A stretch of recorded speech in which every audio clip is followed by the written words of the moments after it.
بسم الله الرحمن الرحيم. عن ابي مسعود رضي الله تعالى عنه قال قال رسول الله صلى الله تعالى عليه وسلم ان الشمس والقمر لا ينكسفان لموت احد من الناس ولكنهما آيتان من آيات الله فإذا رأيتموه فقوموا فصلوا. رواہ البخاری۔ نبی کریم صلی اللہ علیہ وسلم نے ارشاد فرمایا، چاند اور سورج وہ کسی ایک کی موت کی وجہ سے، لوگوں میں سے کسی کی موت کی وجہ سے ان کو گرہن نہیں لگتا، لیکن وہ اللہ کی نشانیوں میں سے ایک نشانیاں ہیں۔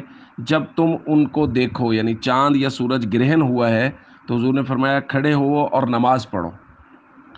ایک دوسری روایت میں حضور علیہ الصلوۃ والسلام نے ارشاد فرمایا کہ چاند اور سورج گرہن جب کبھی ہو جائے، فَإِذَا رَأَيْتُمْ شَيْئًا مِّن ذَلِكَ، جب تم ان میں سے کسی چیز کو دیکھو، فَافْزَعُوا إِلَىٰ ذِكْرِهِ، اللہ کے ذکر کی طرف بڑھو، وَدُعَائِهِ، اللہ سے دعا مانگو، وَاِسْتِغْفَارِهِ، اور اللہ سے استغفار کرو۔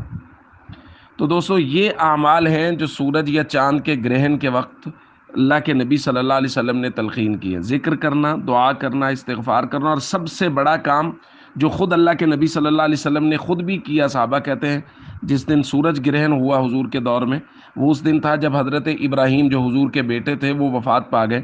تو لوگوں میں یہ بات چلنے لگ گئی کہ ابراہیم کی وفات کی وجہ سے سورج گرہن ہوا ہے، تو حضور علیہ الصلوۃ والسلام نے اس کی نفی کی۔ حضور نے فرمایا کسی کی موت کی وجہ سے سورج گرہن نہیں ہوتا، یہ تو اللہ کی نشانی ہے، لہٰذا جب کبھی ایسا ہو تو نماز پڑھو۔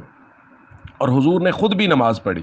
تو اس لیے ہمیں لوگوں کی خرافات پہ، لوگ طرح طرح کی خرافات پھیلاتے ہیں، یہ نہیں کرنا چاہیے، فلاں قسم کی عورت کو باہر نہیں نکلنا چاہیے، یہ کام نہیں کرنا چاہیے، یہ سب غلط ہے۔ نماز پڑھیے، ذکر کیجیے، دعا و استغفار کیجیے، اللہ رب العزت سے اپنے گناہوں کی معافی مانگیں۔ ہمارے چینل درس حدیث پروڈکشن کو سبسکرائب کریں اور ہماری ویڈیوز کو لائک، شیئر اور کمنٹ ضرور دیں۔